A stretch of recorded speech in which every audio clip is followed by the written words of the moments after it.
shopping for a new car in 26 and I see issues with recalls, catastrophic failures, engine catastrophes, bad transmissions, and now above all, dealers are charging over sticker price for many of these vehicles. As they say, you can't fix stupid, and yet people are not picking up on the news. I want to share a list of 7 of these junk, overpriced vehicles in 2026 that shocks me that people are still buying. Let's get into it now. I'm going to start with number 1, which is a Toyota RAV4 Prime. Now, most people would agree the RAV4 is a reliable vehicle, but consider the sticker from $43,000 to about $50,000. They're not a cheap vehicle. And the plug-in hybrid version features a 2.5-liter 4-cylinder through an ECVT, and in itself is a pretty reliable package. But you know what? A couple of years ago, I went down to a local dealership here, a Toyota dealer. I asked how much for one of these vehicles. They gave me the sticker price. I said, oh, okay, can I buy one? They said, well, it's going to be about a year's wait. But they said, oh, hang on now. We have a car that actually came in off the truck, but it's sitting waiting for a customer, and the customer hasn't picked it up yet. He said, yeah, you know what? Why don't I show it to you and I'll get you the build sheet? Okay, perfect. So I looked at the vehicle, looked great, everything I wanted. It was the metallic white, great looking vehicle. But when I saw the build sheet, everything was there per sticker price until at the end they had a $14,000 markup on this vehicle.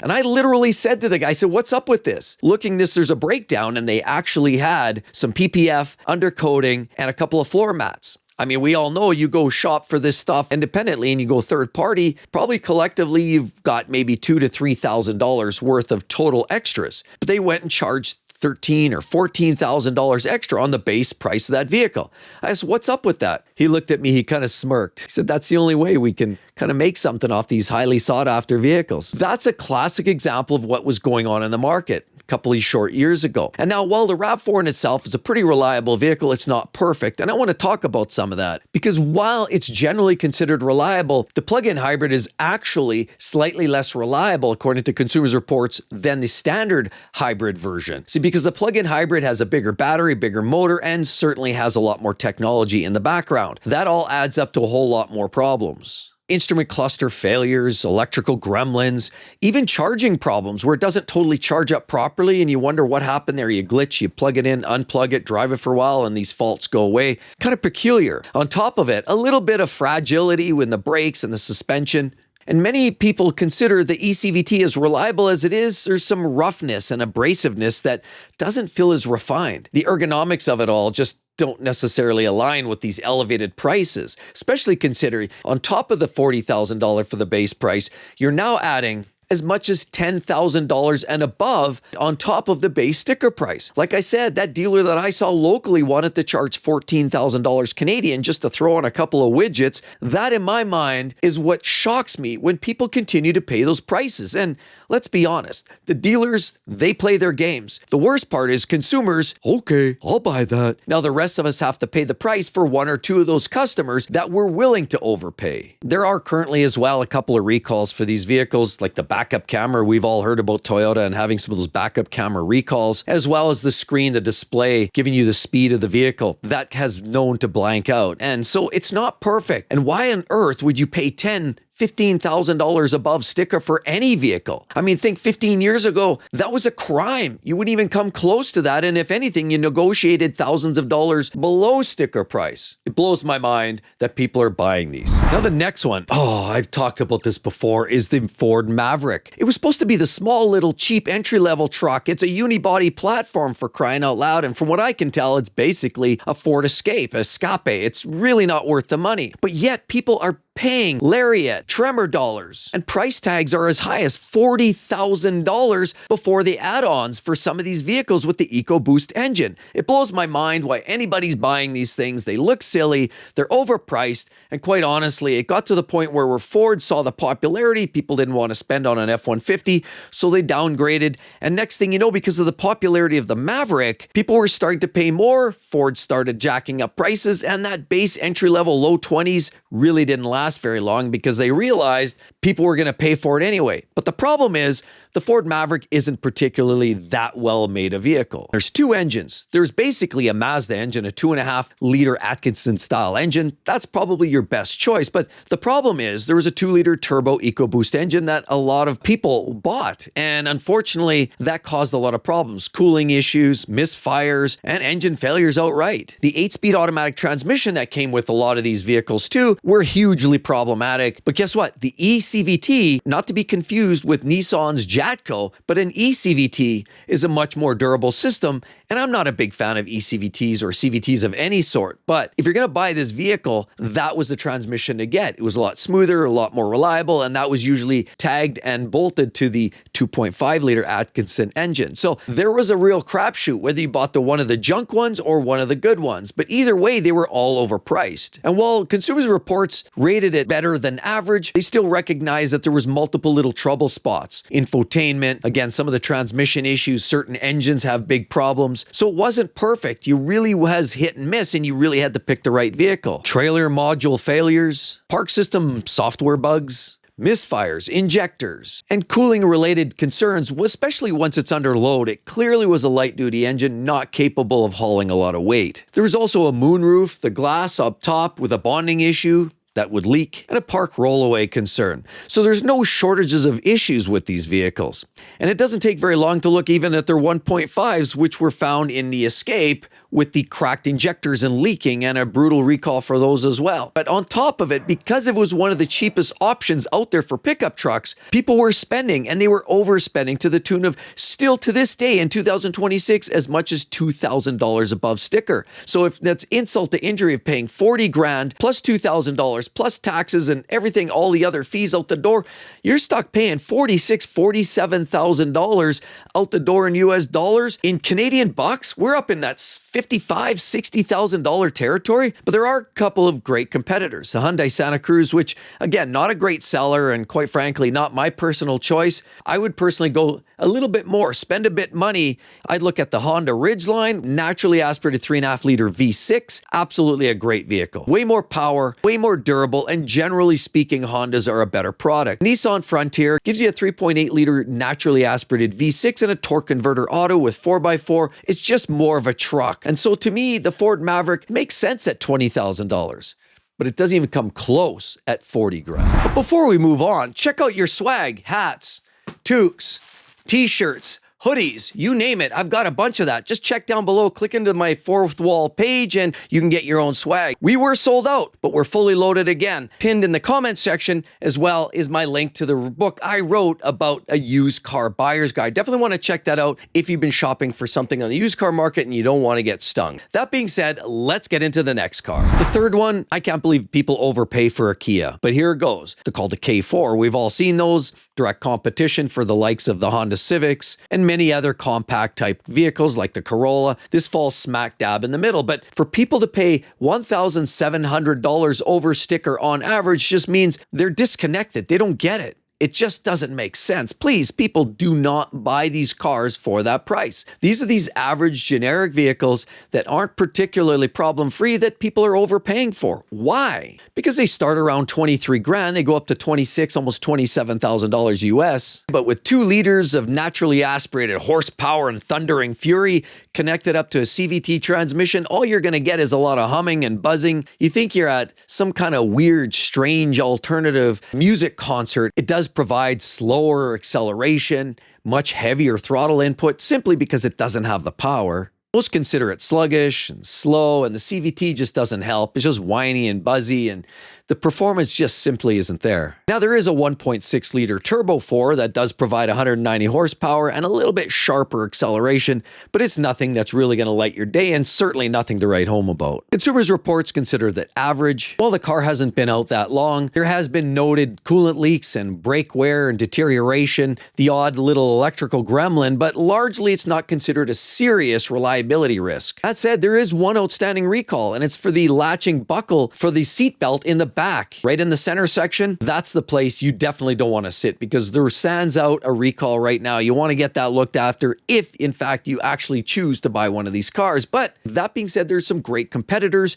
and in my own personal opinion, definitely worth a look. I truly believe the Mazda 3 is the way to go. You can get a 2.5-liter NA 4-cylinder. You can also get a turbocharged 2.5 in a turbo or a GT format, front-wheel drive, all-wheel drive, manual with the front-wheel drive version. It's an absolute beast. It's a beautiful car. It's a little light on the tech and the center display is a little bit small, but it's one of the best cars and super reliable these days. Honda Civic, next on my list. Fun. A variety of different drivetrains, manuals, CVTs, torque converters in certain models, but the Honda Civic is a pretty reliable vehicle. Other than that 1.5, I would try to steer away from, as it's got oil and fuel dilutions of its own. And number 3, I would put the Toyota Corolla, only because it's a little bit on the ho-hum boring side. It's more reliable, it's just not that exciting. And for that reason, that's the order I would buy these vehicles. The K4 just doesn't stand heads and tails above these. These cars are too good, and that probably explains why I can't even remember the last time I've seen a K4 out on the road in the wild. And I can't believe anybody would even in their right mind even consider buying the brand new 2026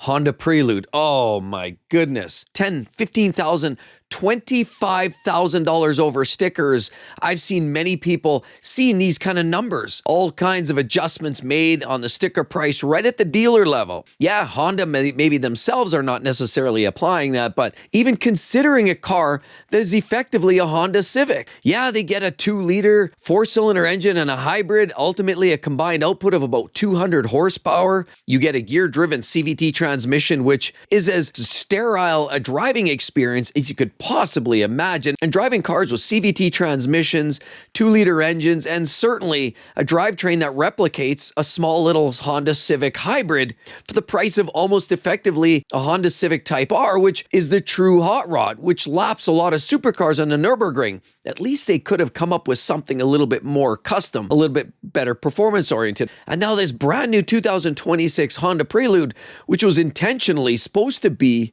an enthusiast car, is clearly the furthest thing from that. You know, a car that has the same drivetrain as my little old 79-year-old neighbor who drives a hybrid Civic, that's effectively the same drivetrain. There's this little button called the S Plus Shift, which is effectively just a gimmick, simulates some sort of shifting, but we all know CVTs are just that. There's really no dedicated gears. It's as sterile and lame as you could possibly imagine. Why anybody buys a Honda Prelude is beyond me. And sure, while they start at a measly $43,000, which in itself is above what it should be closer to $30,000, maybe $28,000. Now, nobody's looking at that and saying that seems like a good deal, and really the poor sales are suggesting that people are starting to catch on. But that being said, there's always a sucker. There's always a butt for every seat. All of a sudden you have a car that is right in the market with an M340 BMW, which produces about 380 horsepower or 360 horsepower, almost double the power. Or even better, an M2, which is a few bucks more, and sadly, it's got literally double the power. So what kind of enthusiast would possibly even consider buying a Honda Prelude? Nobody cares, nobody wants it, nobody's buying them. It actually has some strong competition. The Toyota GR86, absolutely great little car with a 2.4 flat 4 manual gearbox, lightweight rear-wheel drive. Yeah, that's what I'm talking. Same with the Subaru BRZ, which is essentially the same car. Rear-wheel drive, manual gearbox, that's a great little car, and for less money. As well, we think about the MX-5 or the Mazda Miata, another way better car for less money. I'd rather have a Miata. I'm not even a Miata fan, but I'd rather have that by far. But how would you like to walk into the showroom, spend $25,000 over the sticker price of $40,000, walk out of there at $65,000, only after the dust is settled, nobody cares, in 3 years, finding that car down to about $20,000, and you've effectively lost 55, 60, 65% of its value in a mere 3 years. That's a painful pill to swallow, and nothing I even want to come close to. Another one is a Kia, and I can't believe anybody's paying more than sticker price for a Kia. They should literally be giving these away, but hey, there's a sucker born every day, right? The Kia Seltos starts around $23,000 and fully loaded trim, totally spec'd right to the hilt and right to the nuts. You're looking at about $32,000, $33,000 in full. I did a review on one a few years ago, and it wasn't a bad little car, but it just feels very price point, right? You know, all of the trim is basic, the vehicle is basic in all ways, the performance, the drivetrains, everything about it reeks price point. Similar drivetrains as we saw already in the Kia K4. It has a base engine 2-liter naturally aspirated, tied up, of course, very loosely to a CVT, so there's no gears, and it's boring, and it's whiny, and it really has no power. But the beauty is you can also step into a 1.6 turbo. It does give you an 8-speed automatic transmission, and you get about 190 horsepower. That's clearly the engine to go with. You get proper gears and almost pushing 200 horse. for very similar horsepower ratings than that silly, goofy little Honda Prelude I just spoke of. Now, the driving I've experienced with these cars is that the 2-liter generally is a little smoother, it's not as aggressive, it's slower, it's not as jerky, it's just everything's transitional, everything's just smooth and easy. But now, of course, stepping into the big, more powerful engine, it is more jerky. People comment, I've noticed it too, a little bit more abrasive. The reliability and the issues that it has, I mean, there have been issues with the transmission locking up and you can't get it back into gear. There's been whistling noises, there's been wind noises from outside from the window and the A-pillars. I've heard of some of the tech issues. The car I did and reviewed was fine. It didn't have any issues. There was some plastic cheapness feeling around, especially at the grille level, and some parts of the exterior didn't necessarily feel all that bolted together. The Kia Seltos does come with Apple CarPlay and Android Auto, and I found a real bugger of a time trying to get it to connect up. Most cars I walk in, it just goes and it fires up, but it did seem to have some connectivity issues. Some people have commented about that as well. But the engines just seem strained, especially when you put your foot into it and you're trying to accelerate onto an on-ramp. I found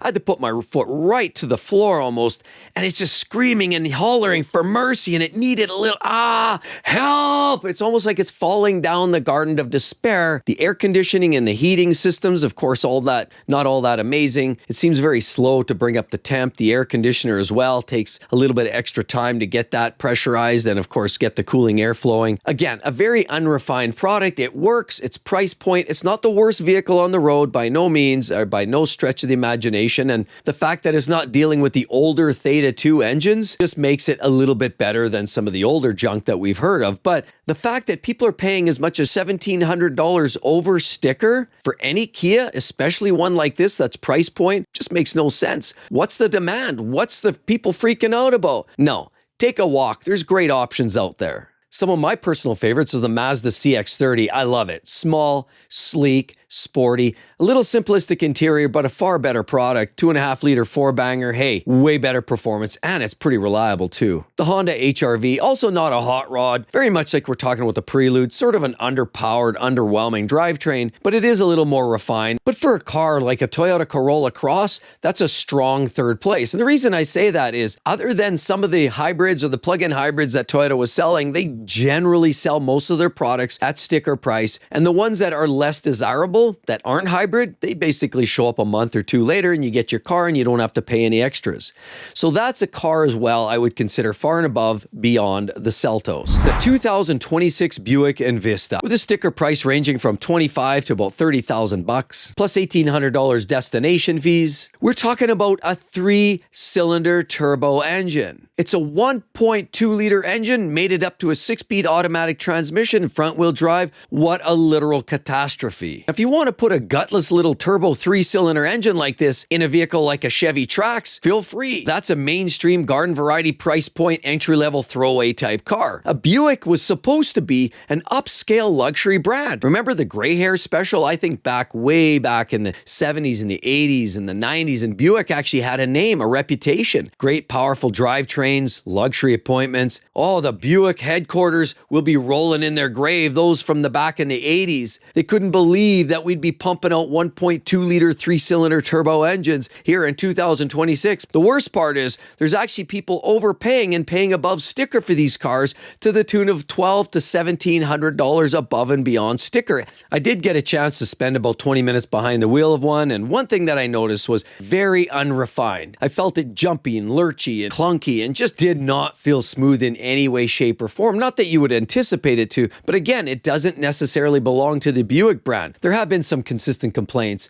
Juddery, jerky transmissions, and of course the gearboxes aren't that great, but the engines are even worse. And with the surges and of course the turbo lag and some of the just lack of refinement just means it feels really price point. It feels like running a 15 horsepower outboard Johnson hanging off the back of your 12-foot fishing boat. That's kind of what it feels like. Infotainment glitches, electronic problems are all some things that some customers have noted. But if you want to save a few bucks, if you actually like these vehicles, just go with the Chevy Trax. You'll save a few dollars, or even better, there's a couple of better options. The Honda Civic, absolutely is a car I would look at. Maybe a Mazda CX-30 in base trim, absolutely look at that. Possibly even a Toyota Corolla in base trim is better than this. Nissan Kicks, a lot of those aren't that great either, but they're better than these from what I've seen in my own personal experience. It's a dumpster fire on wheels, nothing more, nothing less. And that's sadly what these cars are all about. Now, they're not a ton of money, but honestly, you're better off saving an extra $4,000, $5,000, $6,000 and get a real car. And I'll give you one more for good measure. People are paying a premium dollar for vehicles like Tesla. Tesla sits in a world now where they're becoming almost obsolete. Yes, they're the refinement, and many people believe if they're going to drive an EV, that Tesla is the only one to buy. But the fact is, there's a lot of up-and-coming technology. There's a lot of up-and-coming competition, and the fact is, a lot of that competition is going to be far cheaper, in some cases better. A lot of the competition actually has proper interiors and fit and finish.